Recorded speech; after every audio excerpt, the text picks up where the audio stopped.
La France affirme qu'elle veut éviter de rouvrir des centrales à charbon pour ne pas aggraver son bilan carbone. Une position officielle qui a suscité quelques doutes récemment sur les réseaux sociaux. Nous avons vérifié.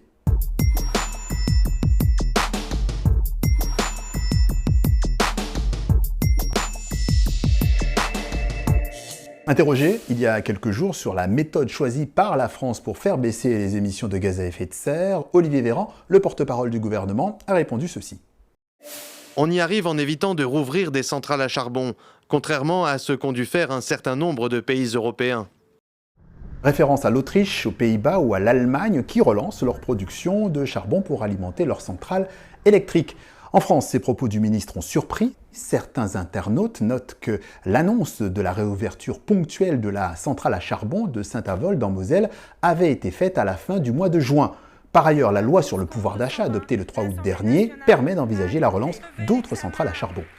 En fait, la France, elle devait fermer ses 4 dernières centrales à charbon au plus tard cet été. C'était un engagement qui avait été pris.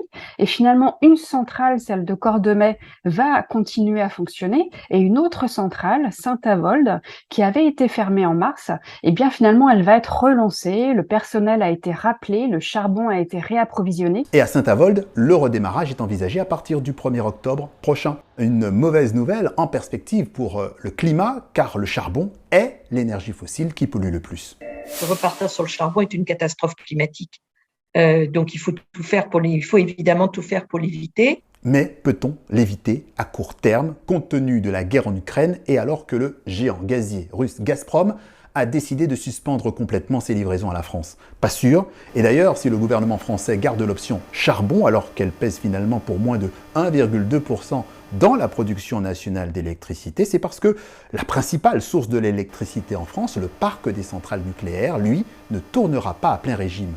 On est dans une situation très spéciale, avec la moitié des réacteurs nucléaires à l'arrêt cet été en France pour des problèmes de maintenance ou de corrosion, problèmes de corrosion qui vont se poursuivre plus longtemps que prévu.